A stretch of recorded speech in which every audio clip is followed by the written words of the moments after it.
हाँ जी, तो करें start. Welcome back coder army हमारी इस जावा की सीरीज में। और आज हम अपनी मल्टी थ्रेडिंग सीरीज को ही कंटिन्यू करने वाले हैं। हमने लास्ट लेक्चर में कई तरह के लॉक्स के बारे में देखा था, राइट। आज हम देखेंगे लॉक फ्री कंकरेंसी किसे कहते हैं। मतलब बेसिकली ऐसी कंकरेंसी जो हमें लॉक लगाए बिना ही मिल जाती है, राइट। तो उसके बारे में हम यहाँ पे देखेंगे, आपको बहुत मजा आएगा, बहुत कुछ सीखने को मिलेगा। तो चलो फटाफट स्क्रीन पे चलते हैं और इसे स्टार्ट करते हैं। हाँ जी, तो बेसिकली आज हम ना लॉक फ्री कंकरेंसी के बारे में बात करने वाले हैं। तो सबसे पहले ना हम अपना बहुत बेसिक एग्जांपल देखते हैं। आप इमेजिन करो हमने क्लास बनाई थी, लेट्स से हमने क्लास बनाई काउंटर, ठीक है, जिसमें मान लो हमारे पास एक वेरिएबल है काउंट, इंट काउंट, जो इनिशियली है 0, और हमारे पास यहाँ पे एक मेथड है इंक्रीमेंट, जो क्या करता होगा, जो इस काउंटर को एक नंबर से बढ़ाता होगा। तो लेट्स से वो करता होगा काउंट प्लस प्लस। इस एग्जाम्पल को ना हमने कई बार देखा है और हमने कहा था ये जो एग्जाम्पल है ये प्रोड्यूस करेगा रेस कंडीशन को, रेस कंडीशन, जिसकी वजह से हमारा जो आउटपुट है वो नहीं आएगा जो आना चाहिए। ओके, क्या मतलब, यहाँ पे देखो हम काउंट को प्लस प्लस कर रहे हैं, ठीक है। तो अगर मैं दो थ्रेड्स चलाऊं, लेट्स से T1 और T2, T1 इस लूप को 1000 टाइम्स चलाए और T2 इस लूप को 1000 टाइम्स चलाए, बेसिकली इस मेथड को, ठीक है। तो दोनों मिला करके इस काउंट की वैल्यू 2000 होनी चाहिए। पर हमने कई बार देखा है कि हमारी जो टोटल वैल्यू है ना वो 2000 से कम होती है। रीजन बीइंग क्योंकि रेस कंडीशन की वजह से ये जो T1 और T2 थ्रेड है ना, ये आपस में इंटरफेयर करते हैं और कई बार वो सेम वैल्यू रीड कर देते हैं काउंट की, ठीक है। हमें पता है काउंट अंदर से ना एक सिंगल ऑपरेशन नहीं है, ये 3 ऑपरेशन से मिलकर बना है। कौन कौन से 3 ऑपरेशन? पहला ऑपरेशन कि हम पहले रीड कर रहे हैं वैल्यू को, तो लेट्स से रीड मेमोरी, ठीक है। उसके बाद से हम मेमोरी को अपडेट करते हैं, मतलब इंक्रीमेंट करते हैं बाय 1, तो इंक्रीमेंट बाय 1 ये हमने बहुत पहले देखा हुआ है। और थर्ड, फाइनली हम मेमोरी को सेव करते हैं, जो भी हमने चेंज किया है, तो हम अपडेट करते हैं मेमोरी को, ठीक है। तो कुछ इस तरीके से अगर मैं इसको स्टेप बाय स्टेप बताऊं तो मैं क्या कर रहा हूँ, let's say count plus plus के लिए मैं किसी टेम्पररी वेरिएबल में काउंट की वैल्यू को रीड करता हूँ, जो भी इनिशियली काउंट की वैल्यू होगी, इस टेम्प को 1 से बढ़ाता हूँ, temp equal to temp plus 1, और फाइनली जहां पे भी काउंट की वैल्यू सेम है, जो मेमोरी है उसकी, वहां पे इस टेम्प को स्टोर करवाता हूँ, राइट। तो मैं कुछ इसी तरीके से तो कर रहा हूँ, है ना। तो ये जो 3 स्टेप से मिलके बना है ना, इसको हम बोलते हैं नॉन एटॉमिक स्टेप। और हो सकता है कोई थ्रेड इनके बीच में से कॉन्टेक्स्ट स्विच हो जाए, है ना। तो अगर दो थ्रेड लेट्स से T1 और T2 इस लाइन तक आती हैं, तो वो दोनों सेम काउंट की वैल्यू रीड कर लेती हैं, और इस लाइन में आते ही दोनों सेम काउंट की वैल्यू को 1 से बढ़ा देती हैं। तो लेट्स से अभी काउंट की वैल्यू 0 थी, तो T1 और T2 दोनों ने एक साथ 0 को रीड किया, और यहाँ पे T1 और T2 दोनों ने एक साथ काउंट को 1 कर दिया, ठीक है। और फाइनली हमने काउंट 1 को स्टोर कर लिया मेमोरी के अंदर, है ना। तो क्या हुआ कि जहां पे T1 और T2 की वजह से हमारा टोटल काउंट 2 हो जाना चाहिए था, वो सिर्फ हुआ 1, right, due to race condition. Okay, अब हमें ये भी पता है कि रेस कंडीशन की मेन वजह क्या है। रेस कंडीशन की मेन वजह यही है कि ये जो हमारा ऑपरेशन है ये है नॉन एटॉमिक। इस नॉन एटॉमिक होने की वजह से हमारी रेस कंडीशन होती है। अब हम इसे प्रोटेक्ट कैसे कर सकते हैं? अगर मैं इसको एक क्रिटिकल सेक्शन मान लूं और इस पूरे एरिया को लॉक कर दूं, तो, है ना, यानी कि एक बार में एक ही थ्रेड एंटर कर पाए और एक ही थ्रेड एग्जिट कर पाए, उसके बाद मेरी ये जो इनकंसिस्टेंसी है दूर हो जाएगी। अब लॉक मैं कैसे भी कर सकता हूँ, या तो मैं सिंक्रोनाइज कीवर्ड लगा दूं, तो बेसिकली मेरा मॉनिटर लॉक हो गया, या फिर मैं खुद के जो जावा हमें लॉक्स प्रोवाइड करता है, जैसे कि रीइंट्रेंट लॉक, स्टेम्पेड लॉक, उनमें से कोई एक लॉक यूज कर लूँ। ओके, पर किसी भी तरीके से मैं अगर इसको लॉक कर दूं तो मेरा काम हो जाता था। बट लॉकिंग ना हमेशा फेवरेबल नहीं होती, क्योंकि लॉकिंग अपने साथ एक बहुत बड़ा ओवरहेड लेके आती है। वो लॉकिंग का कोड थोड़ा सा स्लो हो जाता है। हमारे पास ना जावा में लॉक फ्री कंकरेंसी भी एग्जिस्ट करती है, बेसिकली ऐसा क्रिटिकल सेक्शन जिसको मैं लॉक फ्री तरीके से भी लॉक कर सकता हूँ। अब यहाँ पे लॉक वर्ड यूज करना गलत है, बेसिकली जो मेरे को एक्सपेक्टेड आउटपुट था वो लेके आ सकता हूँ। अभी हम वही देखने वाले हैं कैसे, और वो बहुत स्पेसिफिक यूज केस के लिए वर्क करता है। जैसे कि अभी हम देखेंगे कि इस यूज केस के लिए हम लॉक फ्री कंकरेंसी कैसे लगा सकते हैं। लॉक फ्री कंकरेंसी में ना हम सबसे पहले आज देखने वाले हैं एटॉमिक वेरिएबल्स को। एटॉमिक वेरिएबल्स क्या होते हैं? देखो, कोई भी ऐसा ऑपरेशन जो एक सिंगल यूनिट में खत्म हो जाए, ठीक है। सिंगल यूनिट क्या मतलब? सिंगल यूनिट में खत्म हो जाए। आप ऐसा मानो ना, एक ब्लॉक ऑफ कोड, ठीक है, जिसे एग्जीक्यूट करने के लिए ना थ्रेड को बीच में कॉन्टेक्स्ट स्विच ना होना पड़े। या तो ये थ्रेड पूरा एग्जीक्यूट करे, या फिर ये थ्रेड बिल्कुल भी एग्जीक्यूट ना करे, तो ऑल और नथिंग, ठीक है। इसलिए हम इसको भी कहते हैं कि या तो ये ऑल एग्जीक्यूट होगा या फिर नथिंग एग्जीक्यूट होगा, तो वो नथिंग, ठीक है। जैसे कि अगर आपको पता है मैं अपने प्रोग्राम में लिखता हूं int x इक्वल टू 4, तो ये मेरा एक एटॉमिक ऑपरेशन है। तो बेसिकली यहाँ पे मैं क्या कर रहा हूँ, तो बेसिकली एक मेमोरी बना रहा हूँ x जिसका नाम होगा, उसके अंदर वैल्यू होगी 4। ये करने में ना मेरी थ्रेड को सिंगल ऑपरेशन लगा, तो अगर मेरी कोई थ्रेड लेट्स से T1 यहाँ पे आती है तो इस ऑपरेशन के बीच में कॉन्टेक्स्ट स्विच नहीं हो सकती है ना। ऐसा नहीं हो सकता कि एक बार उसने सिर्फ एक मेमोरी बनाई x नाम की और वो कॉन्टेक्स्ट स्विच हो गई, अगली बार जब वो आई तब उस वैल्यू में तब उस मेमोरी में उसने 4 डाला। ऐसा नहीं होगा, ये पूरा काम एक बार में हो जाएगा, इसलिए इसको हम एक एटॉमिक ऑपरेशन बोलते हैं। जावा में ऐसा कोई भी ऑपरेशन या कोई भी वेरिएबल जो एक सिंगल थ्रेड एक बार में एग्जीक्यूट कर दे बिना कॉन्टेक्स्ट स्विच हुए, उसको हम एटॉमिक ऑपरेशंस बोलेंगे और ऐसे वेरिएबल्स को हम एटॉमिक वेरिएबल्स बोलेंगे। ओके, अब एटॉमिक वेरिएबल्स में हमारे पास सबसे कॉमन है एटॉमिक इंटीजर। ठीक है, ऐसे ही हमारे पास अभी एटॉमिक बूलियन भी है, एटॉमिक लॉन्ग भी है, वो भी देखेंगे। पर सबसे पहले हम देखते हैं एटॉमिक इंटीजर क्या होता है। और वो हमारी जो ऊपर की प्रॉब्लम थी जिसमें हम काउंट को प्लस प्लस कर रहे थे और कह रहे थे क्योंकि ये खुद में एक नॉन एटॉमिक वेरिएबल है या नॉन एटॉमिक ऑपरेशन है, इसको हम कैसे फिक्स करते हैं। ठीक है, तो चलो इसको फटाफट कोड में चल के देखते हैं। हाँ जी, तो यहाँ पे देखो मैंने demo.java करके अपनी खाली फाइल ली हुई है और लेट्स से मैं अपना सेम एग्जांपल बनाता हूँ कि मैं एक क्लास बनाता हूँ काउंटर। तो इसको मैं लिखता हूँ int counter, sorry class counter, और इसके अंदर वेरी एक वैल्यू है काउंट इक्वल टू 0। ठीक है, और यहाँ पे एक मेथड है लेट्स से मेरा इंक्रीमेंट, जो कुछ नहीं करता, इस काउंट को करता है प्लस प्लस, तो काउंट प्लस प्लस। ठीक है, कुछ इस तरीके से। और यहाँ पे मैं क्या कर सकता हूँ, मल्टीपल थ्रेड्स बना सकता हूँ और इस काउंटर को एग्जीक्यूट करा सकता हूँ। तो लेट्स से मैंने एक थ्रेड बनाई T1 equal to new thread, और यहाँ पे मैं क्या करता हूँ, इस काउंटर का पहले एक ऑब्जेक्ट बनाता हूँ और इस इंक्रीमेंट मेथड को कॉल कराता हूँ। तो लेट्स से पहले एक ऑब्जेक्ट बना लेते हैं counter, let's say small counter equal to new counter, और यहाँ पे मैं कहता हूँ कि मैं इनपुट पे तो कुछ नहीं ले रहा, पर आउटपुट पे ना मैं एक लूप चलाता हूँ। लेट्स से मैं 1000 टाइम्स कुछ करना चाहता हूँ, तो इंट आई इक्वल टू 1 से लेके I less than equal to 1000 I plus plus, और मैं हर बार क्या करना चाहता हूँ, लेट्स से मैं इस काउंटर का इंक्रीमेंट मेथड कॉल करना चाहता हूँ 100 टाइम्स, कुछ ऐसे, और 1000 टाइम्स नहीं, इसको काम करते हैं 10,000 टाइम्स चलाते हैं। ठीक है, अब ऐसे ही मैं एक और थ्रेड बनाता हूँ T2। ओके, तो इसको लिख लेते हैं, ये हमारा हो गया T2 equal to new thread, और इसको भी 10,000 टाइम्स चलाता हूँ और काउंटर का इंक्रीमेंट कॉल करता हूँ। अब यहाँ पे एरर आ रहा है, अच्छा यहाँ पे क्लास के स्पेलिंग ही गलत हो रखे हैं, इसको काउंटर बनाना है। ओके ठीक है ना। अच्छा, अब मुझे क्या करना था, मैं अपनी दोनों थ्रेड को ऑन कर लेता हूँ, तो मैं लिखता हूँ T1 डॉट स्टार्ट कुछ इस तरीके से, और मैं लिख लेता हूँ T2 डॉट स्टार्ट कुछ इस तरीके से। ठीक है, और इन दोनों को खत्म होने देता हूँ। अब यहाँ तो मैं इनको ज्वाइन के लिए वेट करा सकता हूँ, T1 dot join T2 dot join, या फिर अपनी मेन थ्रेड को ही स्लीप करवा लेता हूँ थोड़ी देर के लिए। तो मैं काम करता हूँ, मैं लिखता हूँ थ्रेड डॉट स्लीप, तो अपनी मेन थ्रेड स्लीप करा लेते हैं ताकि ऊपर का काम पूरा कंप्लीट हो जाए पहले। ठीक है, और इसको कैच कर लेते हैं अपनी इंटरप्टेड एक्सेप्शन ई में और उसको खाली छोड़ देते हैं। ठीक है, अब यहाँ पे हाँ स्लीप में मुझे काम करते हैं कितने, 2 सेकंड के लिए स्लीप करा लेते हैं। ठीक है, तो 2 सेकंड तक मेरा काम कंप्लीट हो जाना चाहिए। और फाइनली मैं क्या करता हूँ, ये जो काउंटर है इसके काउंट वेरिएबल को मैं प्रिंट करता हूँ स्क्रीन पे। ओके, अब देखते हैं कि हमारे काउंटर की वैल्यू टोटल कितनी आती है। इसको हटा देते हैं, अब देखते हैं हमारे काउंटर की वैल्यू स्क्रीन पे कितनी आती है। अब मैं एक्सपेक्ट कर रहा हूँ 20,000 आनी चाहिए, क्योंकि मैंने 10,000 T1 थ्रेड को इंक्रीमेंट किया, 10,000 T2 थ्रेड से इंक्रीमेंट किया, पर आएगी 20,000 से कम, जो कि हमें पता है, हमने कई बार इसको ऐसे मेथड को बना के देखा है। तो मेरी वैल्यू आती है 13,214, और हर बार ये रैंडम आएगी। तो इस बार मेरी कुछ 7,000 ऑलमोस्ट कम आई है। ठीक है, 6,800 के आसपास। अब इसकी वजह से क्या हुआ होगा, मेरे उतनी बार रेस कंडीशंस अराइज हुई होगी। ओके, अब ना यहाँ पे हम पढ़ने वाले हैं एटॉमिक इंटीजर को, कि हम इसको यूज करके कैसे अपने पूरे के पूरे मेथड को कॉन्करेंट बना सकते हैं कि ये सही से चले। ठीक है, और ये आपस में रेस कंडीशन अवॉइड हो जाए। ओके, अब एक तरीका तो था मैं इसको सिंक्रोनाइज बना दूं, वो हमने देखा हुआ है, पर हम अभी कुछ और देखने वाले हैं। मैं कह रहा हूं कि मेरे पास ना जावा में एक स्पेशल क्लास होती है जिसको मैं बोलता हूं एटॉमिक इंटीजर। ठीक है, अगर मैं उसका यूज करूँ ना, तो बेसिकली वो जो इंटीजर मेरे को लाके देगा ना, वो एक एटॉमिक इंटीजर लाके देगा। उसमें जो भी ऑपरेशंस करूंगा वो सारे एटॉमिक ऑपरेशंस होंगे। ठीक है, क्या मतलब आपको बताता हूँ।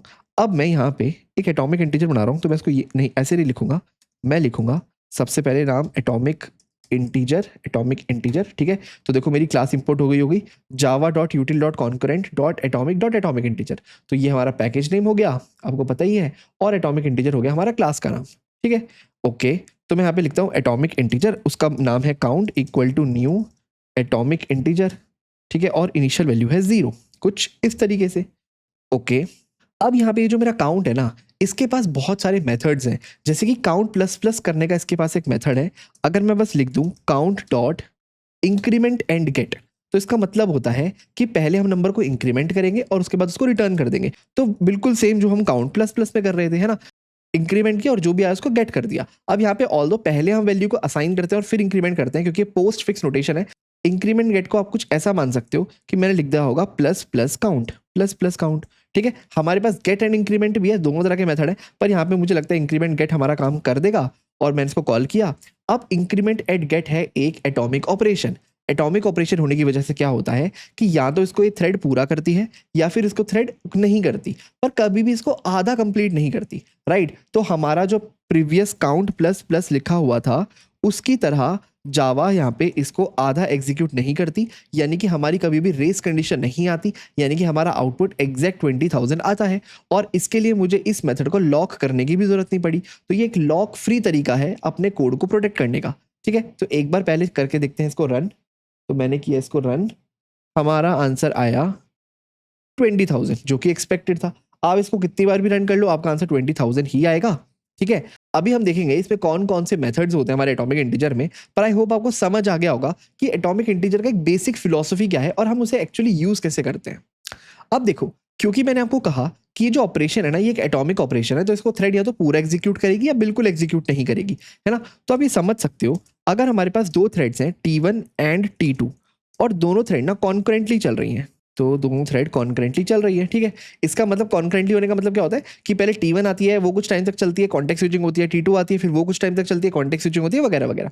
उस केस में तो हमें समझ आ रहा है, प्रैक्टिकल लग रहा है कि ये कैसे काम हो रहा होगा। इंक्रीमेंट जब मेथड कॉल होता होगा किसी थ्रेड के लिए, लेट्स से T1 या T2 के लिए, तो इंक्रीमेंट एट गेट एक बार में एक ही मेथड को, तो इंक्रीमेंट एट गेट उस थ्रेड को पूरा एग्जीक्यूट करेगा, बीच में से कॉन्टेक्स्ट स्विच नहीं करेगा। तो लेट्स से अगर T1 यहाँ पे है इंक्रीमेंट एट गेट मेथड में, तो T1 या तो इसको पूरा इंक्रीमेंट कर देगी या फिर नहीं करेगी और तब कॉन्टेक्स्ट स्विच होगी। ऐसा नहीं होगा कि बीच में कॉन्टेक्स्ट स्विच हो जाए। ये तो हमें समझ आ गया, है ना। तो इंक्रीमेंट एंड गेट हमें समझ आ गया कॉन्करेंटली वाले केस में कि अगर दोनों एक ही कोर पे चल रही हैं कॉन्टेक्स्ट स्विचिंग करते करते, तो हमारी कभी रेस कंडीशन होगी ही नहीं। इसलिए नहीं होगी क्योंकि ये खुद में तीन ऑपरेशन से मिलकर नहीं बना हुआ, जैसे काउंट प्लस प्लस बना हुआ है। ये खुद में एक सिंगल ऑपरेशन है, यानी एक सिंगल ऑपरेशन में ये किसी भी वेरिएबल काउंट को, जो कि एक एटॉमिक इंटीजर है, उसको इंक्रीमेंट करता है और उसको रिटर्न कर देता है। काउंट एंड गेट, यहाँ पे हमने वॉइड लिखा हुआ है, पर हम चाहे तो इसको रिटर्न भी करवा सकते हैं। ओके, पर ये ना मुझे पैरेलल के केस में कैसे समझ आएगा। Let's say T1 and T2 दोनों पैरेलली चल रही है, पैरेलल, ठीक है, कंप्लीट पैरेलली ये चल रही हैं, तो हो सकता है T1 अलग कोर में चल रही हो, T2 अलग कोर में चल रही हो, यानी कि इंक्रीमेंट मेथड में T1 T2 साथ में आएगी। अगर ये साथ में आएगी तो काउंट की वैल्यू, तो जो इनिशियल काउंट की वैल्यू लेट्स से 0 है, तो दोनों काउंट को एक साथ जीरो रीड करेगी। तो ये जो मेथड है इंक्रीमेंट एंड गेट, इसको क्या करना चाहिए, दोनों थ्रेड एक साथ मिलके इस काउंट वेरिएबल को जो इनिशियली 0 है उसको 1 कर देगी, है ना। तो रेस कंडीशन तो यहाँ पे भी हो सकती है। तो ये पैरेलल में कैसे काम कर रहा है। अब ये जो मेरा कंप्यूटर है जिसमें मैं कोड चला रहा हूँ, ऑब्वियसली वो एक मल्टी कोर है, और आपका भी कंप्यूटर जिसमें आप कोड चलाओगे वो मल्टी कोर होगा। तो बहुत हाई चांस है कि आपकी ये जो दोनों थ्रेड्स हैं ये पैरेलली चल रही हो, पर तब भी आप देखोगे ना आपका आंसर हमेशा 20,000 आएगा, है ना। तो ये कॉन्करेंटली तो हैंडल कर रहा है, पर ये पैरेलल एग्जीक्यूशन को भी हैंडल करता है, और वो भी बिना लॉकिंग मैकेनिज्म के। तो ये कैसे काम करता है अंदर से ये यूज करता है एक कैश। ठीक है, अभी हम स्टडी करेंगे कैश के बारे में। अगर मैं इसकी फुल फॉर्म बताऊं तो हम इसको बोलते हैं compare and set operation, compare and set. अभी हम इसको बाद में देखेंगे जब हम रेफरेंसेस के बारे में समझेंगे, पर मैं अभी आपको बस बताना चाहता हूं कि अंदर से कुछ ये यूज कर रहा है कंपेयर एंड सेट ऑपरेशन, तो जो किसी तरीके से ना पैरेलल एग्जीक्यूशन में भी रेस कंडीशन को अवॉइड करता है। ठीक है, वो कैसे करता है वो हम थोड़ी देर में देखेंगे, पर आई होप आपको आइडिया लग गया होगा कि हमारे एटॉमिक इंटीजर्स क्या होते हैं। अगर आपको एटॉमिक इंटीजर समझ आया ना, तो एक बार ना वो सारे मेथड्स देख लेते हैं। ठीक है, जो हमारे एटॉमिक इंटीजर में होते हैं, हमारे मेन मेथड्स बहुत ही ज़्यादा सिंपल हैं अगर आप उन्हें समझोगे। जैसे कि एक मेथड है गेट। ठीक है, सिंपल, आपको पता है किसी वैल्यू को गेट करने के लिए आप उस मेथड गेट को कॉल कर सकते हो। तो जैसे हमारा काउंट वहाँ पे एक एटॉमिक वेरिएबल था, तो अगर मैं करूँगा काउंट डॉट गेट, तो मुझे उसकी एक इंटीजर वैल्यू मिलेगी, है ना, क्योंकि काउंट खुद से तो एक एटॉमिक वेरिएबल है, पर काउंट डॉट गेट करते मुझे उसकी इंटीजर वैल्यू मिल जाती है। अब अगर मेरे पास गेट है तो मेरे पास सेट भी होगा, है ना, किसी वैल्यू को सेट करने के लिए काउंट में। ओके, तो जैसे मैं लिखता हूँ काउंट डॉट सेट 4, यहाँ पे 4 सेट कर लो। ठीक है, इस तरीके से एक हमने इंक्रीमेंट एंड गेट तो देखा ही था कि इंक्रीमेंट एंड गेट जो कहता है इंक्रीमेंट करो पहले और फिर किसी नंबर को गेट करो या रिटर्न करो, जो कि मैंने आपको कहा था बिल्कुल इक्विवेलेंट है प्लस प्लस एक्स की, है ना, प्लस प्लस एक्स जो हमारा प्रीफिक्स नोटेशन है। इसके अलावा हमारे पास एक मेथड है जो है बिल्कुल उसका उल्टा, गेट एंड इंक्रीमेंट। कि पहले नंबर को गेट करो यानी कि रिटर्न कर दो और उसके बाद उस नंबर को इंक्रीमेंट करो, जो कि बिल्कुल इक्विवेलेंट है एक्स प्लस प्लस के यानी कि हमारे पोस्ट फिक्स नोटेशन के। ऐसे ही इन दोनों के ऑल्टरनेटिव डिक्रीमेंट एंड गेट और हमारा गेट एंड डिक्रीमेंट भी एग्जिस्ट करते हैं। ठीक है, तो आपको समझ आया होगा डिक्रीमेंट एंड गेट मतलब माइनस माइनस एक्स और गेट एंड डिक्रीमेंट मतलब एक्स माइनस माइनस। ऐसे ही अगर आपको एक फिक्स्ड नंबर से ऐड करना है तो आपके पास नंबर है ऐड एंड गेट और यहाँ पे आप एक वैल्यू पास कर सकते हो। तो लेट से आपके पास एक नंबर था x, आपने उसमें 4 ऐड कर दिया तो इसका मतलब यही हो गया x equal to x plus 4। Almost कुछ वैसा ही। ठीक है, अगर आपने यहाँ पे वैल्यू को 4 पास कर दिया तो ऐड एंड गेट भी मेथड है हमारे पास। और ऑब्वियसली हमारे पास अगर ऐड एंड गेट है तो उसका उल्टा गेट एंड ऐड भी होगा, यहाँ पे भी आप एक वैल्यू पास कर सकते हो। ठीक है, ओके तो ये सब है मेन ऑपरेशन जो कि बहुत सिंपल है। आपको नाम से ही समझ आ रहा होगा कि इस ऑपरेशन क्या करते होंगे, get set increment and get and increment, ऐसे डिक्रीमेंट के 2 मेथड और ऐसे ही ऐड के 2 मेथड। ठीक है, और ज़्यादातर हम इन्हीं मेथड्स को यूज़ कर रहे होते हैं अपने एटॉमिक इंटीजर्स में या फिर जो भी अभी आगे एटॉमिक लॉन्ग या एटॉमिक बुलियन हम देखेंगे उनमें। ठीक है, अब अगर आपको ये समझ आया ना, हमारे पास एटॉमिक इंटीजर के अलावा एग्जिस्ट करता है एक एटॉमिक लॉन्ग भी जो कि बिल्कुल सेम एटॉमिक इंटीजर की तरह, बस इसकी रेंज उससे ज़्यादा है। तो जैसे हमारे इंटीजर की रेंज लॉन्ग से कम होती है, सेम यहाँ पे हमारा जो एटॉमिक लॉन्ग होगा उसकी रेंज ज़्यादा होगी हमारे एटॉमिक इंटीजर से। ठीक है, बाकी फंक्शन इसमें सब कुछ सेम रहने वाले हैं, काम ये बिल्कुल सेम करने वाला है जैसे हमारा एटॉमिक इंटीजर ने किया था। तो एटॉमिक लॉन्ग ना आप देख सकते हो आईडी जनरेशन के लिए बहुत अच्छा है, यूनिक आईडी जनरेशन के लिए, क्योंकि एक तो ये लॉन्ग है यानी कि काफ़ी लंबी आईडी जनरेट कर सकता है ना, और क्योंकि एटॉमिक है तो मल्टीपल थ्रेड्स भी चाहे इसको एग्जीक्यूट करते रहें कभी भी रेस कंडीशन अराइव नहीं होगी, नो रेस कंडीशन। ठीक है, उस वजह से भी ये बहुत अच्छा है। और वैसे ही हमारे पास एक एटॉमिक बूलियन भी एग्जिस्ट करता है, एटॉमिक बूलियन। अब एटॉमिक बूलियन हम कब यूज करते हैं, कोई भी एक ऐसी बूलियन वैल्यू कंसिडर कर लो जो मल्टीपल थ्रेड्स आपस में शेयर करती है।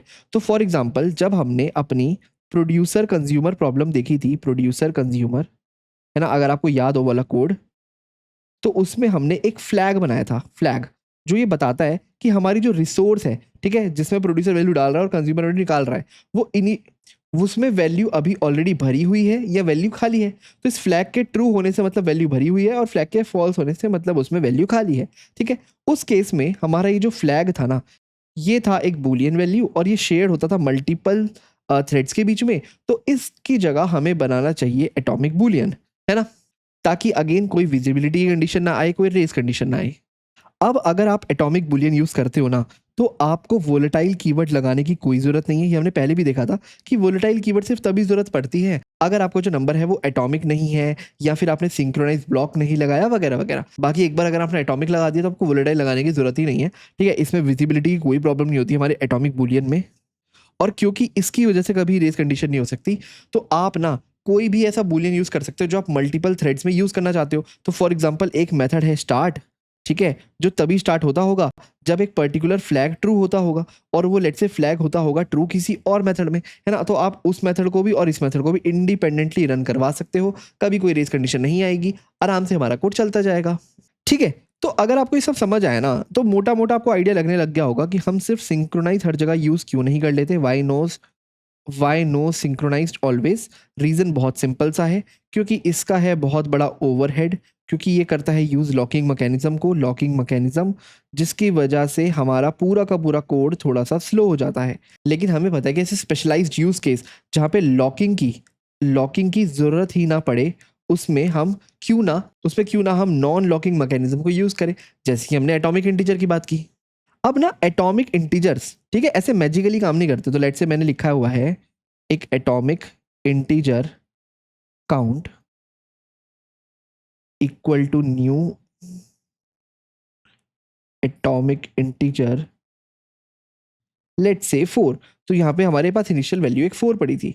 तो ये जो आपका काउंट वेरिएबल है ना, इसमें अगर आप कोई भी ऑपरेशन करते हो, लेट से इंक्रीमेंट एंड गेट करते हो, जो कि मैंने कहा था एक एटॉमिक ऑपरेशन है, इंक्रीमेंट एंड गेट, तो ये खुद में एटॉमिक है। इसका मतलब ये नहीं है कि अगर आप 2 एटॉमिक इंस्ट्रक्शंस को कंबाइन कर दोगे तो वो भी एटॉमिक रहेंगे, है ना। तो अगर मैं कुछ ऐसा कोड लिखूँ ना कि इफ काउंट डॉट गेट, अगर मैं काउंट की वैल्यू को गेट करूँ और वो ग्रेटर देन है 4 से, तो count dot increment and get कर दो। मैं ऐसा लिख करके एक्सपेक्ट नहीं कर सकता कि ये भी मेरा रेस कंडीशन सेफ होगा या मेरा थ्रेड सेफ होगा इन जनरल, ठीक है, ये बिल्कुल भी थ्रेड सेफ नहीं है। अब ये क्योंकि इंक्रीमेंट एंड देन वाला ऑपरेशन है ना, ये खुद में एटॉमिक नहीं है। यहाँ पे अगर कोई थ्रेड इसको एग्जीक्यूट करेगी तो बहुत हाई चांस है 2 थ्रेड्स एक साथ इस एरिया में एंटर कर जाएगी और एक साथ वो नंबर इंक्रीमेंट हो जाएंगे सेम नंबर से, यानी कि रेस कंडीशन अराइज होगी। एटॉमिसिटी खुद में मल्टीपल स्टेटमेंट्स के बीच में रेस कंडीशन दूर नहीं कर सकती, वो बस ये इंश्योर कर सकती है एक पर्टिकुलर स्टेटमेंट को मैं एटॉमिक बना दूं, जैसे कि इंक्रीमेंट एंड गेट। ओके, तो अगर हमने एटॉमिक इंटीजर देख लिया, एटॉमिक लॉन्ग देख लिया, एटॉमिक बूलियन देख लिया, यहाँ पे अब बारी आती है हमारे एटॉमिक रेफरेंस की, है ना। रेफरेंस कैसे पीछे हट सकते हैं, एटॉमिक तो हम रेफरेंस भी बना सकते हैं, है ना। तो बेसिकली अगर हम एक नॉर्मल रेफरेंस बनाते थे, आप लिखते थे student S1 equal to new let say student, ठीक है। इस लाइन का मतलब हमने हजारों बार समझा है कि हमारे पास एक हीप मेमोरी रहती है, उसमें आप बनाते हो एक स्टूडेंट टाइप का ऑब्जेक्ट, ठीक है, और हमारे पास रहती है एक स्टैक मेमोरी। स्टैक मेमोरी ये हो गई हीप मेमोरी। इसमें आप बनाते हो S1 नाम का रेफरेंस वेरिएबल, और ये S1 रेफरेंस वेरिएबल इस स्टूडेंट नाम के ऑब्जेक्ट को पॉइंट करता होगा हीप के अंदर, ठीक है, हीप के अंदर। अब मैं कह रहा हूँ कोई भी ऐसी प्रॉब्लम जो रेफरेंसेस की वजह से आती है क्योंकि वो एटॉमिक नहीं होते, उसको सॉल्व करने के लिए आता है हमारा एटॉमिक रेफरेंस। जैसे हमारा एटॉमिक इंटीजर था, वैसे ही हम अपने रेफरेंसेस वेरिएबल को भी तो प्रोटेक्ट कर सकते हैं एटॉमिक लगा के, है ना। तो ना इसका मैं एक बहुत सिंपल एग्जांपल आपको देना चाहता हूँ, ठीक है। लेट्स से सीट बुकिंग का, ओके। तो आपने सब बुक माई शो या फिर कोई भी डिस्ट्रिक्ट ऐप ऐसा कुछ यूज़ किया होगा जिसमें आप कोई सीट बुक करते हो सिनेमा हॉल की या ऐसे किसी की, ठीक है। तो उसका मैं बहुत ही सिंपल एक बॉयल डाउन एग्जांपल देना चाहता हूँ ताकि हम सब उसे अच्छे से समझ पाएं। तो आप एग्जांपल के लिए ना इमेजिन करो कि मेरे पास है एक क्लास, ठीक है, उसका नाम है let's say seat booking, seat booking, ठीक है। अब इस सीट बुकिंग के अंदर ना एक ही सीट है। अब ऑब्वियसली किसी भी सिनेमा हॉल में तो भाई बहुत सारी सीट्स होती हैं, ठीक है। मैं यहाँ पे एग्जांपल के लिए बहुत सिंप्लीफाई कर रहा हूँ, मैं मान के चल रहा हूँ हमारे पास एक ही सीट है, तो जिसे हम स्ट्रिंग से रिप्रेजेंट करते हैं सीट को। और क्योंकि अभी ये इनिशियली खाली है तो मैंने यहाँ पे लिखा हुआ है एक अपना, तो यहाँ पे मैंने डेमो एंट्री डाली हुई है लेट्स से एम्प्टी। तो बेसिकली जिस भी सीट में वैल्यू एम्प्टी पड़ी है, ठीक है, उस स्ट्रिंग का उस सीट का कोई ऑनर नहीं है, तो यहाँ पे लिखा हुआ है initially seat equal to new string empty, okay. अब यहाँ पे है एक बूलियन मेथड, बूलियन, जिसका नाम है बुक सीट, ठीक है। अब ये मेथड कोई बाहर से कॉल करता होगा बुक सीट, और क्या करता होगा, इस सीट को बुक करने की कोशिश करता होगा, ओके, ठीक है। तो लेट्स से यहाँ पे मैं एक स्ट्रिंग ले लेता हूँ, तो लेट्स से यहाँ पे मैं एक स्ट्रिंग ले लेता हूँ पर्सन, उसका नाम ले लेता हूँ कि कौन इस सीट को बुक करने की कोशिश कर रहा है, उसका जो भी नाम होगा मैं इस सीट को असाइन करा दूंगा, ठीक है। अब तो मैं कैसे कर सकता हूँ, चेक कैसे कर सकता हूँ। अब मान लो कोई थ्रेड बाहर से इस मेथड को कॉल करती होगी कोई पर्सन का नाम दे करके जो इस सीट को बुक करने की कोशिश करेगी। अभी मैं कोई लॉकिंग या कोई एटॉमिसिटी यूज नहीं कर रहा, मैं मान के चल रहा हूँ रेस कंडीशन या जो भी है विजिबिलिटी की प्रॉब्लम, अभी मैं मान के चल रहा हूँ जो भी प्रॉब्लम हो सकती है रेस कंडीशन वगैरह होने दो, ठीक है। तो मैं कोड कुछ ऐसा लिखूंगा, मैं चेक करूंगा कि इफ ये जो मेरी सीट है, ठीक है, ये डॉट इक्वल्स, अगर ये इक्वल है एम्प्टी के, राइट, मतलब यहाँ पे कोई नहीं बैठा, अगर ये ट्रू है, अगर ये ट्रू है तो एक काम करो, इस सीट में असाइन कर दो न्यू स्ट्रिंग पर्सन, ये जो भी हमने यहाँ पे पर्सन दिया है, यानी कि इस पर्सन को इस सीट असाइन कर दो और रिटर्न कर दो ट्रू, कुछ इस तरीके से। यानी कि मेरी जो सीट है वो सक्सेसफुली असाइन हो गई है। पर अगर ऐसा किसी कारणवश नहीं हो पाता है तो रिटर्न कर दो फॉल्स। और कब नहीं हो पाएगा ऐसा, जब हमारी ये वाली कंडीशन फेल हो जाएगी कि सीट डॉट इक्वल्स एम्प्टी। तो हो सकता है कि कोई एक थ्रेड इसे रन करने आए, वो क्योंकि इनिशियली स्ट्रिंग हमारी सीट हमारी एम्प्टी थी, तो कोई पर्सन लेकर के जैसे आदित्य, तो उसने आदित्य को बिठा दिया सीट में, ये जो सीट है इसमें आदित्य को पॉइंट करवा दिया। पर फिर दूसरी कोई थ्रेड आती है T2, अब वो चेक करती है क्या सीट डॉट इक्वल्स एम्प्टी है, बिल्कुल भी नहीं, अब तो उसमें आदित्य बैठा है, तो सीट डॉट इक्वल्स आदित्य के इक्वल है, तो वाली कंडीशन फेल हो जाएगी, हम सीधा रिटर्न कर देंगे फॉल्स कि अब बुकिंग हो नहीं सकती, बुकिंग ऑलरेडी डन हो गई है, ठीक है। इसको कर देते हैं थोड़ा नीचे कुछ ऐसे, और इसको भी कर देते हैं कुछ ऐसे, ओके। अब ना ऑब्वियसली हमें देख के समझ आ रहा है कि ये है बहुत ज़्यादा प्रॉब्लमेटिक कोड, क्योंकि हो सकता है दो थ्रेड्स T1 और T2 साथ में इस बुक सीट के अंदर एंटर कर जाए, है ना, ओके, और दोनों अपना अपना पर्सन का नाम लेके आए, एक लेकर के आए राहुल, एक लेके आए लेट्स से रोहन। तो राहुल और रोहन दो बंदे आते हैं जो इस बूलियन वेरिएबल के बूलियन सीट मेथड के अंदर घुस जाते हैं, और दोनों इस लाइन को एग्जीक्यूट करने की कोशिश करते हैं कि if seat dot equals empty, दोनों इसको ट्रूली रीड करते हैं कि हाँ भाई इनिशियली सीट एम्प्टी थी, और दोनों ही इस इफ के अंदर एंटर कर जाते हैं। और सीट क्या होता है, दोनों के लिए न्यू स्ट्रिंग बनती है पर्सन, और ऑब्वियसली अब दोनों के लिए कैसे बनेगी, फाइनली सीट तो एक ही वेरिएबल है ना, तो या तो ये जो सीट है ये असाइन होगा राहुल को या फिर असाइन होगा रोशन को, जो भी मैंने नाम दिया था, ठीक है। तो अभी राहुल रोशन मान के चलते हैं, तो या तो असाइन होगा राहुल को या तो असाइन होगा रोशन को। दोनों को एक साथ तो असाइन हो नहीं सकता, पर क्योंकि यहाँ पे मल्टीपल थ्रेड्स आ गई तो इनके बीच में जो भी नैनो सेकंड पिको सेकंड जिसका भी फर्क होगा ना, तो जो भी थ्रेड है ना जो पहले एग्जीक्यूट हो जाएगी, चाहे नैनो सेकंड पिको सेकंड ही सही, तो वो सीट में अपना वेरिएबल डाल देगी। तो लेट्स से सीट में सबसे पहले आ गया राहुल, ठीक है, ओके। और उसके बाद जो दूसरी थ्रेड जो उसके थोड़ा सा बाद चलेगी, हो सकता है कुछ नैनो सेकंड बाद या कुछ पिको सेकंड बाद, वो इसको ओवरराइड कर देगी। तो यहाँ पे राहुल को हटा करके रोहन डाल देगी, लेट्स से रोहन, है ना। तो अब सीट रोहन को पॉइंट कर रही है, पर दोनों केस में नेवरदलेस हमेशा हम रिटर्न कर रहे हैं ट्रू। और ये ट्रू किसे रिटर्न कर रहे होंगे, लेट्स से यूजर को। हमने रोहन को भी, राहुल को भी ट्रू रिटर्न कर दिया, रोहन को भी ट्रू रिटर्न कर दिया। अब इन दोनों को एक फॉल्स सेंस ऑफ होप नहीं हो गई कि हमारी सीट बुक हो गई है ना। आप बुक माई शो पे एक सीट बुक करो, आपको मैसेज आ जाए बुक्ड, ठीक है, या योर सीट इज कंफर्म्ड, तो आप तो सोचोगे ना सीट कंफर्म हो गई है, आपके लिए तो रिटर्न हो गया ट्रू। पर हो सकता है बैकग्राउंड में उसने गलती से दो बंदों को एक ही सीट असाइन कर दी हो। अब दो बंदों को एक सीट असाइन करने का मतलब किसी ने किसी को ओवरराइड किया होगा, एक्चुअल सीट किसी एक के हाथ में आई होगी, पर दोनों को ना बुकिंग स्टेटस ट्रू रिटर्न हो गया और दोनों को लग रहा है उनकी सीट बुक्ड है। ये भी जावा में एक बहुत ही क्लासिक प्रॉब्लम है, इसे बोलते हैं मल्टीपल सीट बुकिंग प्रॉब्लम। अब इसको सॉल्व करने के लिए भी आप सिंक्रोनाइज ब्लॉक या फिर कोई लॉक यूज कर सकते हो, कि आप कहोगे मैं इस पूरे के पूरे एरिया को क्रिटिकल सेक्शन मान करके सीज कर दूंगा, एक बार में एक ही थ्रेड एंटर करेगी, कोई प्रॉब्लम होगी ही नहीं। बिल्कुल सही। पर अगर हमारे पास नॉन लॉकिंग मैकेनिज्म है और जो यहाँ पे लग सकते हैं, तो क्यों ना हम उसे लगाएं, उसका कोई ओवरहेड भी नहीं होता। पर आपको प्रॉब्लम समझ आ रही है ना पहले, कि रेस कंडीशन हो क्यों रही है। रेस कंडीशन हो रही है हमारी कंपेयर एंड देन चेक की वजह से। पहले हम इस इफ स्टेटमेंट में कंपैरिजन करते हैं और फिर यहाँ पे हम कुछ एक्शन परफॉर्म करते हैं।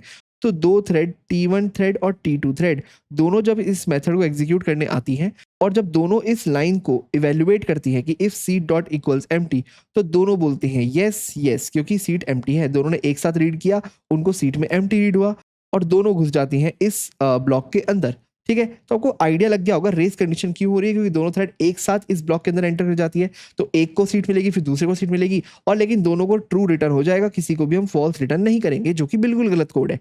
हमें ये करना चाहिए कि एक बार अगर किसी ने सीट को असाइन कर लिया तो दूसरे बंदे को हम बता दें कि भाई ये सीट तो ऑलरेडी बुक हो चुकी है, और हम उसको रिटर्न करें फॉल्स, ना कि ट्रू, है ना। तो इसका बेटर वर्जन क्या हो सकता है, एक बार इसको कोड में चल के देखते हैं। हाँ जी, तो यहाँ पे देखो मैंने demo2.java करके फाइल बनाई हुई है और मैं वही काम करता हूँ जो भी हमने डिस्कस किया था। मैं बनाता हूँ एक class, let's say seat booking, और उसमें मैं क्या करता हूँ एक स्ट्रिंग वेरिएबल ले लेता हूँ, लेट्स से उसका नाम है सीट, इनिशियली वो है एम्प्टी, तो मैं लिख लेता हूँ न्यू स्ट्रिंग। इसको मैं नल भी छोड़ दे सकता हूँ, पर अभी के लिए इसमें डमी स्ट्रिंग हम एम्प्टी डाल के रखते हैं, एम्प्टी, ठीक है, जो बताएगा कि हमारी स्ट्रिंग एम्प्टी है, जो बताएगा कि हमारी सीट अभी खाली है। और इसमें मेथड रखते हैं let's say void book seat, जो क्या करता होगा एक नाम लेता होगा यूजर का, तो लेट्स से स्ट्रिंग नेम, जो सीट बुक करवाना चाहता है, ओके, ठीक है। तो हम बुक सीट में क्या कर सकते हैं, सबसे सिंपल तो हम यही कर सकते हैं, सबसे पहले हम देखेंगे कि इफ हमारी जो सीट है डॉट इक्वल्स क्या ये एम्प्टी के इक्वल तो नहीं है। अगर ये एम्प्टी के इक्वल हुआ, अगर नहीं है तो कोई बात नहीं, पर अगर ये हुआ तो हम सिंपली रिटर्न कर देंगे फॉल्स, रिटर्न फॉल्स, कुछ इस तरीके से।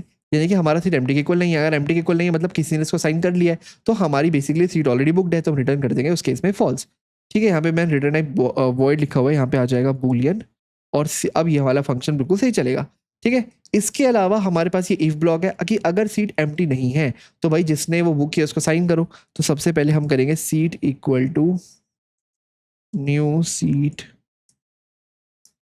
ठीक है, कुछ इस तरीके से, और न्यू सीट में हम डालते हैं लेट्स से जो भी यहाँ पे नेम आता होगा नेम, और यहाँ पे सीट नहीं आएगा, सीट कोई डेटा टाइप नहीं है, स्ट्रिंग आएगा कुछ इस तरीके से, ठीक है। और हम रिटर्न कर देते हैं यहाँ से ट्रू, रिटर्न ट्रू, है ना। तो मैंने यहाँ पे बेसिकली क्या किया, इस सीट में एक न्यू स्ट्रिंग नेम, जो भी यहाँ पे नेम आ रहा होगा उसको साइन किया और रिटर्न कर दिया ट्रू, और यहाँ पे रिटर्न कर रखा है फॉल्स, कि अगर बाई चांस नेम हमारा, कि अगर बाई चांस हमारे को सीट एलोकेट नहीं हो पाती है। अब एक काम करते हैं, मैं यहाँ पे मल्टीपल थ्रेड बनाता हूँ, तो सबसे पहले T1 equal to new thread, इस बार यहाँ पे ऑब्जेक्ट बनेगा बुकिंग, सीट बुकिंग का, ओके। तो let's say seat booking SB equal to new seat booking, ठीक है। तो यहाँ पे मैं क्या कर सकता हूँ, तो यहाँ पे मैं इनपुट में कुछ नहीं लेता और कॉल करता हूँ SB का बुक सीट, और लेट्स से यहाँ पे आदित्य सीट बुक करना चाहता है। ऐसे ही मैं यहाँ पे एक और थ्रेड बनाता हूँ T2, तो लेट्स से T2, जो अगेन क्या करता है, sb.bookseed कॉल करता है, बाय नाम चेंज कर देता है, लेट्स से रोहित। अब अगर मैं इसको रन करूंगा तो इसको हटा देते हैं। तो रन करने का मतलब क्या हो, मुझे दोनों थ्रेड्स को पहले स्टार्ट करना पड़ेगा। तो मैं लिखूंगा T1.start और मैं लिखूंगा T2.start, कुछ इस तरीके से। अपनी मेन थ्रेड को थोड़े से रुकवा लेते हैं, कुछ इस तरीके से। और फाइनली हम क्या करते हैं, हम स्क्रीन पे प्रिंट करते हैं जो भी बेसिकली मेरे इस सीट में होगा अभी, है ना। तो लेट्स से मैं लिख सकता हूँ sb.seed। sb.seed को मैंने फाइनली प्रिंट कर दिया कि उसमें फाइनली आदित्य आया है या रोहित आया, कोई भी आ सकता है थ्रेड में से। अगर मेरे को पता है इसमें रेस कंडीशन तो आएगी आएगी, इसको मैं रन करूंगा तो लेट्स से आ गया आदित्य। ओके, आदित्य को साइन हो गई। हो सकता था रैंडमली ये रोहित को भी साइन हो जाए, कोई दिक्कत नहीं, क्योंकि दोनों थ्रेड साथ में स्टार्ट हुई है, ये पैरेलली चले या कॉन्करेंटली चले, किसी ना किसी को तो ये वाली जो बेसिकली सीट है वो मिल ही जाएगी, है ना। और रेस कंडीशन भी होगी उसके बीच में। तो अब मैं चाहता हूँ ऐसा कुछ ना हो, तो मैं यूज़ करूँगा एटॉमिक रेफरेंस का। तो बेसिकली मैं यहाँ पे इस तरीके से अपना स्ट्रिंग नहीं बनाऊंगा, मैं कुछ बनाऊंगा atomic reference of type string. Let's say उसका नाम होगा seat equal to new atomic reference, ठीक है, न्यू एटॉमिक रेफरेंस। और इनिशियली हमारे सीट की वैल्यू थी एम्प्टी, कुछ इस तरीके से। तो हमें पूरा का पूरा फ्लो ही चेंज करना पड़ेगा। तो अब देखो यहाँ पे ना हमने क्या किया, एटॉमिक रेफरेंस बनाया ऑफ टाइप स्ट्रिंग जिसका नाम है सीट, ठीक है। अब यहाँ पे ना हम जो बेसिकली यूज करने वाले हैं उसको हम बोलते हैं कंपेयर एंड सेट ऑपरेशन।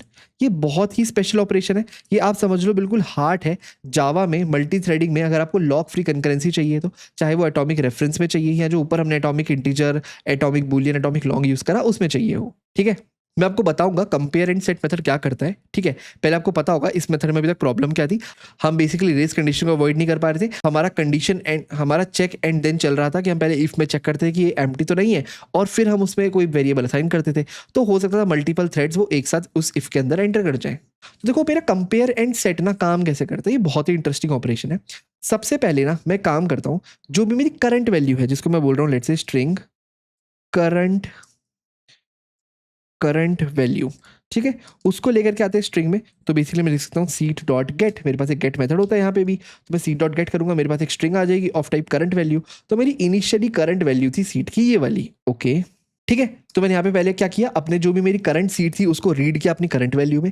फिर लॉजिकली मुझे क्या करना चाहिए था, अब लॉजिकली मुझे करना चाहिए था, मुझे देखना चाहिए था कि जो करंट वैल्यू है क्या उसके अंदर एम्प्टी स्टोर है। अगर एम्प्टी स्टोर है तो मैं एक नई स्ट्रिंग नेम के नाम से बनाऊं और उसको असाइन करवा दूं मेरी सीट को, ठीक है। तो मैं देखो वो कैसे करूंगा, सबसे पहले मैं लिखूंगा कि इफ ये जो मेरी करंट वैल्यू है dot equals empty is equal false, क्या ये फॉल्स है, ठीक है। अगर ऐसा है मतलब मेरी जो करंट वैल्यू है उसके अंदर ऑलरेडी कोई सीट असाइन पड़ी है, तो हम सिंपली कर देंगे यहाँ से रिटर्न फॉल्स। मैं सीट बुक नहीं कर सकता, और इसलिए नहीं कर सकता क्योंकि मेरी सीट ऑलरेडी किसी ने असाइन कर ली है, तभी ये वाली स्टेटमेंट हमारी फॉल्स हो गई, है ना। Current value dot equals empty equal false, हमने कर दिया रिटर्न फॉल्स, ओके। तो इसका मतलब अगर मेरा कोड आता है इस लाइन तक, यानी कि मेरी ये वाली स्टेटमेंट फेल हो चुकी होगी, यानी कि मेरी करंट वैल्यू अभी तक एम्प्टी रही होगी। अब ना मैं यहाँ पे वो वाला ऑपरेशन परफॉर्म करने वाला हूँ, ठीक है। मैं आपको बताता हूँ कौन सा ऑपरेशन, जो मैंने पहले ये वाला किया था ना, if seat dot equals empty, तो क्या करो तो क्या करो अपनी सीट को असाइन करवा दो एक न्यू स्ट्रिंग बना के, जो भी यहाँ पे आपने नेम पास किया है उसमें बेसिकली ये वाला नेम, और रिटर्न कर दो ट्रू, राइट। और हमने कहा था यही ऑपरेशन है हमारा नॉन एटॉमिक, जिसकी वजह से आ रही है सारी प्रॉब्लम। अब मैं इसी को ऑपरेशन को जिसमें मैं कंपेयर करता हूँ, बेसिकली चेक करता हूँ और फिर एक्ट करता हूँ, है ना, इसी को हम चेक एंड देन एक्ट बोलते हैं। तो बेसिकली अभी मैं इसी को ना एटॉमिक बनाने वाला हूँ। कैसे, मेरे पास जावा में एक फंक्शन है रिटर्न, मेरी जो भी एटॉमिक वेरिएबल है सीट, तो seat dot compare and set, ठीक है, ओके। कंपेयर एंड सेट इस मेथड के अगर मैं अंदर जाऊं तो मुझसे दो वैल्यू लेता है, एक एक्सपेक्टेड वैल्यू, एक न्यू वैल्यू। एक्सपेक्टेड वैल्यू मतलब जिससे हम कंपैरिजन करना चाहते हैं, और न्यू वैल्यू मतलब जिसे हम रिप्लेस करना चाहते हैं। ये सब है एटॉमिक रेफरेंस डॉट जावा के अंदर। अभी मैं बताता हूँ मैं क्या कहना चाहता हूँ। सबसे पहले इस रिजल्ट्स को भरते हैं, ठीक है, एक्सपेक्टेड वैल्यू और न्यू वैल्यू। तो लेट्स से एक्सपेक्टेड वैल्यू में मैं डालता हूँ एम्प्टी, और न्यू वैल्यू में डालता हूँ मैं ये वाला नेम, ये वाला नेम जो हमने पास किया है। अब ये वाली स्टेटमेंट बिल्कुल सही है, क्योंकि अब देखो ये स्टेटमेंट कहने क्या चाहती है, ये कहती है seat dot compare and set. पहले कंपेयर करो और फिर सेट कर देना। किससे कंपेयर करो? इस वैल्यू से। अगर सीट में एम्प्टी पड़ा है, अगर सीट में ऑलरेडी एम्प्टी पड़ा है तो उसमें नेम डाल दो, पर अगर सीट में एम्प्टी नहीं पड़ा तो उसमें नेम मत डालना या फिर कुछ भी मत करना। तो कंपेयर एंड सेट एक बूलियन ऑपरेशन है जो कंपेयर करता है हमारी इस सीट की वैल्यू को इस वाली वैल्यू से। तो कंपेयर एंड सेट मतलब इस सीट में अगर एम्प्टी पड़ा है, जो बेसिकली मैंने यहां भी लिखा है, if seat dot equals empty तो seat equal to new string name, तब सीट में सेट कर दो ये वाला नेम। ये वाली पूरी स्टेटमेंट मैंने एक लाइन के अंदर लिख दी, और ये लाइन है एक atomic operation. Compare and set अंदर से एक एटॉमिक ऑपरेशन है, यानी कि जावा इसको करने में बीच में कॉन्टेक्स्ट स्विच नहीं हो सकता, या तो इसे पूरा करेगा या फिर इसे बिल्कुल नहीं करेगा, आधा अधूरा कभी नहीं छोड़ेगा, है ना। अब हो गई है मेरी प्रॉब्लम बिल्कुल सॉल्व। अब आप खुद सोचो, इसको मैं अगर हटा दूं इस लाइन को भी, अब एक बार ना इसको ड्राई रन करके देखते हैं कि कैसे हमारी प्रॉब्लम को, जो डबल बुकिंग प्रॉब्लम है, उसको सॉल्व करता है। तो देखो ये तो मैंने अपना रॉ कोड लिखा हुआ है, ठीक है, जो गलत कोड था। यहाँ पे हम अपना सही कोड भी लिख देते हैं। हाँ जी, तो ये है मेरा कोड, राइट, जो हमने अभी देखा था स्क्रीन पे, बिल्कुल सेम लिखा है मैंने यहाँ पे। हमने एक सीट लिया एटॉमिक रेफरेंस टाइप का, और न्यू एटॉमिक रेफरेंस, इनिशियली वो एम्प्टी है। और ये रहा हमारा बुक सीट नाम का मेथड, जो एक नेम लेता है, जो भी उस सीट को बुक करना चाहेगा। सबसे पहले देखो हमने एक स्ट्रिंग बनाई करंट, जिसमें हमने क्या किया, सीट डॉट गेट। इनिशियली यहाँ पे इसको मिला होगा एम्प्टी, कोई दिक्कत नहीं है। फिर हमने यहाँ पे कंडीशन लिखी हुई है, अगर करंट डॉट इक्वल्स एम्प्टी नहीं है, इक्वल फॉल्स है, मतलब ऑलरेडी ये सीट किसी को असाइन हुई है, तो यहीं से रिटर्न कर जाओ फॉल्स। नहीं तो रिटर्न करो, क्या रिटर्न करो, ये seat dot compare and set. Compare and set करो, ठीक है। पहले कंपेयर किसे करना है, एम्प्टी से, कि अगर सीट में एम्प्टी है तो ही उसमें नेम को सेट करना, अगर सीट में एम्प्टी नहीं है तो ये काम नहीं करना। अगर आप ये काम नहीं करते हो तो हम रिटर्न करते हैं फॉल्स, अगर ये आप काम करते हो तो हम रिटर्न करते हैं ट्रू, ठीक है। अब आप करो इमेजिन कि हमारे पास एक थ्रेड है, ठीक है। सबसे पहले हम बिल्कुल सिंपल मान के चलते हैं, हम एक बार कॉन्करेंसी को एग्जांपल देखेंगे, कॉन्करेंसी, और फिर देखेंगे पैरेललिज्म का एग्जांपल, और देखेंगे दोनों टाइम हमारा ये वाला कोड बिल्कुल सही कैसे चलता है, और हर बार एक ही थ्रेड को सीट कैसे मिलती है। कभी ऐसा नहीं होगा कि दोनों को ट्रू रिटर्न हो जाएगा जो पहले हो रहा था, ठीक है। तो मैं इमेजिन करता हूँ, लेट्स से मेरे पास यहाँ पे दो थ्रेड है, T1 और T2, दोनों आ रही हैं। T1 के अंदर नाम है आदित्य, T2 के अंदर नाम है लेट्स से रोहित, दोनों इस बुक सीट वाले मेथड में आ रही हैं, ठीक है। तो दोनों पहले मान लो इस स्टेटमेंट को एग्जीक्यूट करती हैं, string current equal to seat dot get. मान लो दोनों एक साथ करती है, तो दोनों को ये वाला एम्प्टी वेरिएबल मिल जाता होगा, तो दोनों में करंट में स्टोर हो गया एम्प्टी, कोई दिक्कत नहीं है, दोनों का अपना स्टैक स्पेस होता है, दोनों के करंट में है एम्प्टी। उसके बाद दोनों मूव होती है इस वाली लाइन में, वो चेक करती है क्या current dot equals empty equal false है, बिल्कुल नहीं, वो तो इक्वल ट्रू है ना। करंट की वैल्यू इनिशियली एम्प्टी ही तो है, यानी कि दोनों के दोनों इस इफ स्टेटमेंट को स्किप कर जाती हैं, है ना। अब फाइनली दोनों की दोनों आ गई हैं इस वाली लाइन में, ठीक है। अब यहाँ पे कहानी होती है इंटरेस्टिंग। अब पहले ना मान के चलो, इसको मैं थोड़ा सा हाईलाइट कर लेता हूँ।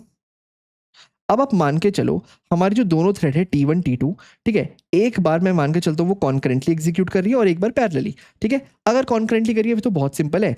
तो सबसे पहले लेट्स से यहाँ पे T1 आती है, T2 मान लो कॉन्टेक्स्ट स्विच हो रखी है, तो देखिए seat dot compare and set, क्या सीट की वैल्यू एम्प्टी है, अगर है तो उसमें नेम डाल दो, बिल्कुल एम्प्टी है तो सीट में हमने असाइन कर दिया नेम। लेट्स से सीट के आदित्य वाला नेम था T1 के अंदर, तो सीट के अंदर असाइन हो गया आदित्य। उसके बाद हमारी T1 यहाँ से मान लो कॉन्टेक्स्ट स्विच हो गई। अब यहाँ पे आती है हमारी T2, ठीक है। अब T2 इस लाइन को एग्जीक्यूट करने की कोशिश करेगी, तो T2 देखेगी seat dot compare and set, क्या सीट के अंदर एम्प्टी है, बिल्कुल नहीं, सीट के अंदर तो अब आदित्य स्टोर है ना। अब आपको कहोगे भैया विजिबिलिटी की प्रॉब्लम भी तो आ सकती है, बिल्कुल नहीं आएगी। मैंने कहा था ना, एटॉमिक रेफरेंसेज अगर आप यूज करते हो तो विजिबिलिटी की प्रॉब्लम कभी नहीं आती। जैसे ही T2 आएगी उसको सीधा दिखेगा सीट में तो एम्प्टी है ही नहीं, यानी कि वो उसमें नेम सेट नहीं करेगा, और अगर सेट नहीं करेगा तो ये स्टेटमेंट क्या रिटर्न करेगी, फॉल्स। तो रिटर्न कर दो फॉल्स, यानी कि आदित्य वाले केस में रिटर्न हो गया ट्रू, और T2 में अगर कोई नाम जैसे रोहित था तो उसको रिटर्न हो गया फॉल्स, यानी कि ये सीट एक बार में एक ही जने को मिली जिसने इस लाइन को पहले एग्जीक्यूट किया। ओके, अगेन हमारा सेम क्वेश्चन यहाँ पे भी, अगर ये पैरेलल एग्जीक्यूट करती हैं, let's say seat dot compare and set, ठीक है, तो T1 भी यहाँ है T2 भी यहाँ है, दोनों से देखती है क्या सीट की वैल्यू इनिशियली एम्प्टी है। दोनों के केस में आंसर ट्रू होना चाहिए, तो क्या दोनों ही नेम को सेट नहीं कर देंगी और दोनों ट्रू रिटर्न नहीं कर देंगी? आंसर है बिल्कुल भी नहीं, क्योंकि ये जो ऑपरेशन है ना कंपेयर एंड सेट, जिसको हम शॉर्ट में सैस कहते हैं, ये एक बहुत ही इंटरेस्टिंग ऑपरेशन है। इस ऑपरेशन को चाहे आपकी थ्रेड्स दोनों पैरेलली भी क्यों ना एग्जीक्यूट कर दे, पर अंदर से डीप डाउन एक ही थ्रेड इसे एग्जीक्यूट कर रही होगी, पहले एक थ्रेड फिर दूसरा थ्रेड। तो हमेशा T1 T2 से पहले आएगी या फिर T2 T1 से पहले आएगी, पर कोई किसी ना किसी से पहले जरूर आएगा। ऐसा कभी नहीं हो सकता कि दोनों मिलके इस लाइन को साथ में एग्जीक्यूट कर ले। क्यों नहीं हो सकता? अगर आपको इसके बारे में समझना है तो थोड़ा सा इसके बारे में डेप्थ में जाते हैं, आपको बहुत मजा आएगा कि क्यों एक बार में इसको एक ही थ्रेड एग्जीक्यूट करेगी हमेशा। अंदर जाने से पहले एक बार जो हमने कोड लिखा था उसको रन करके देखते हैं। हाँ जी, तो यही हमने कोड लिखा हुआ था, ठीक है। और यहाँ पे हमने दो थ्रेड बना ही रखी थी, जो एक आदित्य भेजती थी, एक रोहित भेजती थी, और हम दोनों थ्रेड को स्टार्ट करते थे, ठीक है। और अब देखते थे फाइनली किसमें किसका नाम होगा, है ना। तो अगर मैं देखूं कि ये थ्रेड किससे साइन होती है, तो ओके, ये थ्रेड हुई आदित्य को साइन। अगर मैं इसे बार बार रन करूंगा ना, तो ये हो सकता है कभी रोहित को भी साइन हो जाए, उसकी कोई दिक्कत नहीं है। ओके, अभी भी आदित्य को साइन, कोई बात नहीं, हो सकता है रोहित को साइन हो जाए। पर उससे बेटर मुझे ये देखना है कि क्या दोनों के केस में ट्रू रिटर्न कर रही है या एक में ट्रू एक में फॉल्स। हमें लॉजिकली क्या होना चाहिए, एक में ट्रू रिटर्न होना चाहिए, एक में फॉल्स। तो उसको हम कैसे देख सकते हैं? उसको हम ऐसे देख सकते हैं कि मैं ऐसे लिखूँ, मैं इनपुट कुछ नहीं लूंगा और कॉल करूंगा sb.bookseat, और ये मुझे रिटर्न करेगा एक बूलियन वैल्यू कुछ ऐसे। और फाइनली मैं क्या करूंगा, उस बूलियन वैल्यू को प्रिंट करूंगा। Let's say T1 says value, ठीक है, ओके। और सेम काम मैं यहाँ पे भी कर लेता हूँ। मैं यहाँ पे इसको रिटर्न करूंगा एक बूलियन वैल्यू में, तो लेट्स से बूलियन वैल्यू कुछ ऐसे, और यहाँ पे भी प्रिंट कर दूंगा T2 सेज वैल्यू T2, ठीक है। तो देखते हैं अब इसे रन करके, तो T1 says false, T2 says true, ठीक है। तो एक फॉल्स हुआ एक ट्रू हुआ, इस बार सीट मिली रोहित को, ओके। अब इस बार दोबारा रन करते हैं, तो इस बार कुछ उल्टा हो सकता है, T2 says false, T1 says true, और सीट मिला आदित्य को। देखा, एक हमेशा फॉल्स रहेगा, एक हमेशा ट्रू रहेगा। कभी ऐसा नहीं हो सकता कि दोनों के दोनों कहाँ गई स्टेटमेंट, हाँ इस स्टेटमेंट के अंदर घुस जाए और दोनों ट्रू हो जाए, ठीक है। कभी ऐसा नहीं हो सकता। अब अगर मान लो दोबारा से कोई थ्रेड आती है तो वो तो यहीं पे ही फंस जाएगी, है ना। यहाँ तक तो वो आएगी ही नहीं इस लाइन तक, क्योंकि नेक्स्ट टाइम कोई थ्रेड आएगी वो देखिए करंट वैल्यू इक्वल्स एम्प्टी है, आंसर है नहीं, वो तो एम्प्टी नहीं है, यानी कि इक्वल इक्वल फॉल्स ट्रू हो गया, तो वो यहीं से रिटर्न कर देगी फॉल्स, क्योंकि सीट ऑलरेडी किसी को असाइन हो रखी है, ये वाली सीट, है ना, ओके। अब ना समझते हैं इसके पीछे का इन डेप्थ लॉजिक। कॉन्करेंटली तो आप समझ गए होंगे कि ये कैसे काम करता होगा, पर अभी ना सबके मन में डाउट आता है पैरेलल एग्जीक्यूशन में, ठीक है। मुझे भी ये बहुत ज़्यादा डाउट आता था कि पैरेलली दो थ्रेड्स अगर एक साथ रन हो रही है, राइट, T1 थ्रेड है, T2 थ्रेड है, T2 मान लो अलग कोर में रन हो रही है, T1 मान लो अलग कोर में रन हो रही है ना, दोनों इस स्टेटमेंट को एग्जीक्यूट कर रही हैं। तब भी मैं कह रहा हूँ कोई ना कोई किसी दूसरे से पहले एग्जीक्यूट होगा। हो सकता है T2 पहले हो सकता है T1 पहले हो, पर होगा जरूर। कभी भी ये दोनों साथ में एग्जीक्यूट हो ही नहीं सकते, पैरेलली, यानी कि कभी भी ये ऑपरेशन साथ में काम कर ही नहीं सकता, ठीक है। कैसे, एक बार इसका थोड़ा सा डेप्थ में जाते हैं। देखो, मेरे पास है दो रीजन, एक तो है लॉक सिग्नल, ठीक है, ये है थोड़ा ऊपर ऊपर का प्रोग्रामिंग आंसर, और एक सेकंड है मेमोरी कंट्रोलर, वो थोड़ा सा अंदर का आंसर है, ठीक है, जो थोड़े इलेक्ट्रॉनिक से डील करता है। पहले लॉक सिग्नल समझते हैं।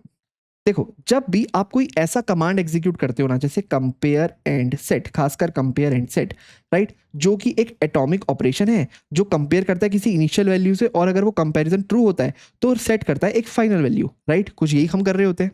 तो जब भी कोई सीपीयू इस स्टेटमेंट को एग्जीक्यूट करता है ना, तो वो एक स्पेशल इंस्ट्रक्शन देता है हमारे प्रोसेसर को।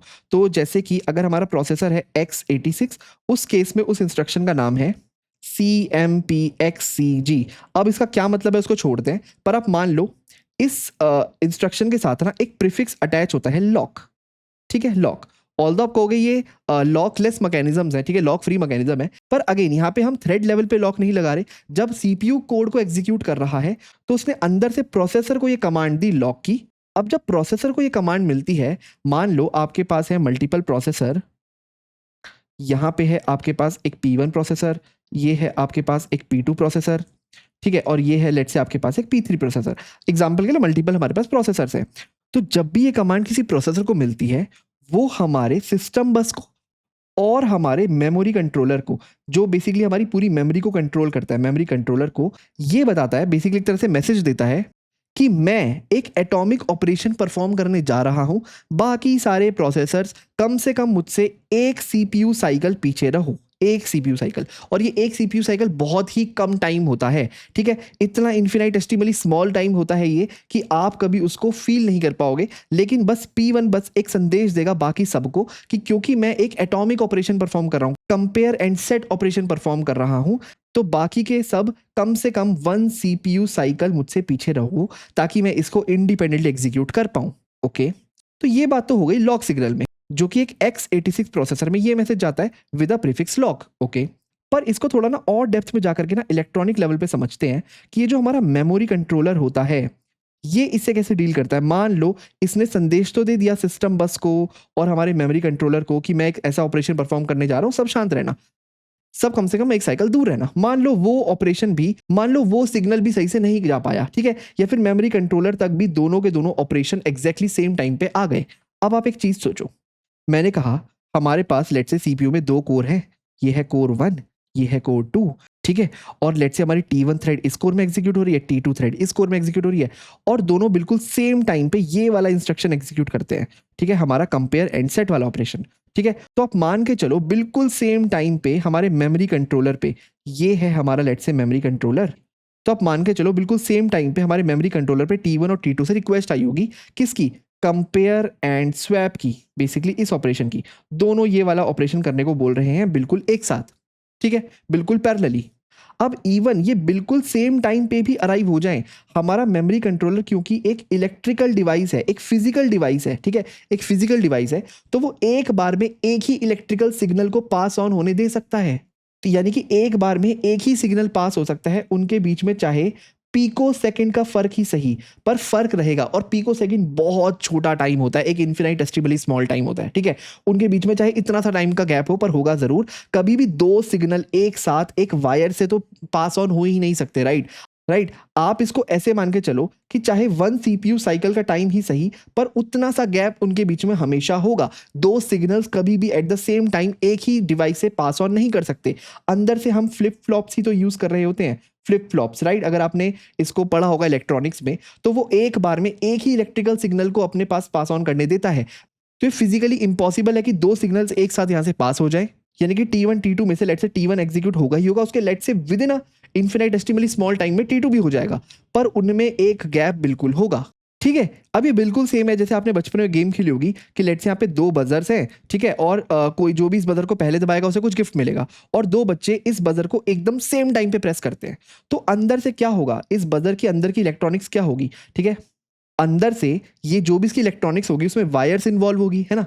अब क्योंकि हमारे सिग्नल्स को वायर के थ्रू ट्रेवल करना है, इलेक्ट्रिसिटी को वायर के थ्रू ट्रेवल करना है, तो जो भी हमारा यहाँ पे सेंट्रल बोर्ड होगा उसमें कोई एक इलेक्ट्रिकल सिग्नल दूसरे से तो पहले पहुंचेगा ही पहुंचेगा, दोनों साथ कभी पहुंच ही नहीं सकते। बहुत सारे वेरिएबल्स हैं, क्योंकि अगर आप लॉजिकली सोचोगे तो एक वायर का डिस्टेंस दूसरे वायर से थोड़ा सा भी इधर उधर हुआ तो क्योंकि दोनों ऑलमोस्ट इलेक्ट्रिकल सिग्नल लाइट की स्पीड से ट्रेवल कर रहे हैं, एक वायर दूसरी वायर से पहले सिग्नल देगी ही देगी। इंटरेस्टिंगली इन दोनों वायर्स के बीच में ना अगर एक एटम के विड्थ का भी डिफरेंस है, तब भी इनके बीच में एक हल्का सा गैप जरूर आएगा, क्योंकि दोनों लाइट की स्पीड से ट्रैवल कर रहे हैं और वो बहुत ज्यादा फर्क क्रिएट करता है, ठीक है। तो पैरेलल एग्जीक्यूशन सुनने में लगता है कि कंप्लीटली पैरेलल है, पर अंदर से क्योंकि इलेक्ट्रिकल सिग्नल ट्रैवल हो रहे हैं तो एक थ्रेड दूसरी थ्रेड से पहले एग्जीक्यूट होती ही होती है। ये आपको मेक श्योर करना पड़ेगा, ठीक है। अंदर से क्योंकि सब कुछ फ्लिप फ्लॉप्स पे काम कर रहा है, बेसिकली गेट्स पे काम कर रहा है, तो वो जो लॉजिकल गेट्स होते हैं वो या तो क्लोज होते हैं या ओपन होते हैं, राइट। हमने पढ़ा है उनकी स्टेट्स, या तो वो क्लोज होंगे या तो वो ओपन होंगे, वो हाफ ओपन हाफ क्लोज नहीं हो सकते, राइट। कभी भी वो 2 सिग्नल्स को एक साथ पास ऑन नहीं होने दे सकते, या तो वो एक सिग्नल के लिए बिल्कुल बंद हो जाएंगे या बिल्कुल खुल जाएंगे। तो बेसिकली अगर हमारे पास 2 सिग्नल आ रहे हैं तो ऐसा नहीं हो सकता वो हाफ इसके लिए ओपन है और हाफ इसके लिए ओपन है, राइट। ठीक है, आई होप आपको ये समझ आया होगा। ये फिजिकली इम्पॉसिबल है कि 2 थ्रेड्स पैरेलली एग्जीक्यूट होते हुए बिल्कुल माइक्रो लेवल पे, बेसिकली सीपीयू लेवल पे या हमारे मेमोरी कंट्रोलर लेवल पे भी पैरेलली चले। ओके, ठीक है। तो यहां से हमें ये तो समझ आ गया कि हमारी जावा हैंडल नहीं करती पैरेलल एग्जीक्यूशन को अंदर से, राइट। वो तो सीपीयू हमें गारंटी देता है कि हमेशा एक थ्रेड दूसरे थ्रेड से पहले चलेगी ही चलेगी, राइट। उस वजह से हम अपने कंपेयर एंड सेट जैसे मेथड्स को, जो कि बेसिकली हमारे एटॉमिक मेथड्स हैं, उन पे पूरी तरह विश्वास कर सकते हैं, और वो हमें ला करके देते हैं ऐसे लॉक फ्री मैकेनिज्म, है ना। किसी भी चीज को बिना लॉक करे कंसिस्टेंट रखना। आई होप आपको मजा आया होगा, आपको पक्का बहुत कुछ सीखने को मिला होगा। इस लेक्चर में इतना ही, आपसे मिलते हैं नेक्स्ट वीडियो में, तब तक के लिए थैंक यू सो मच।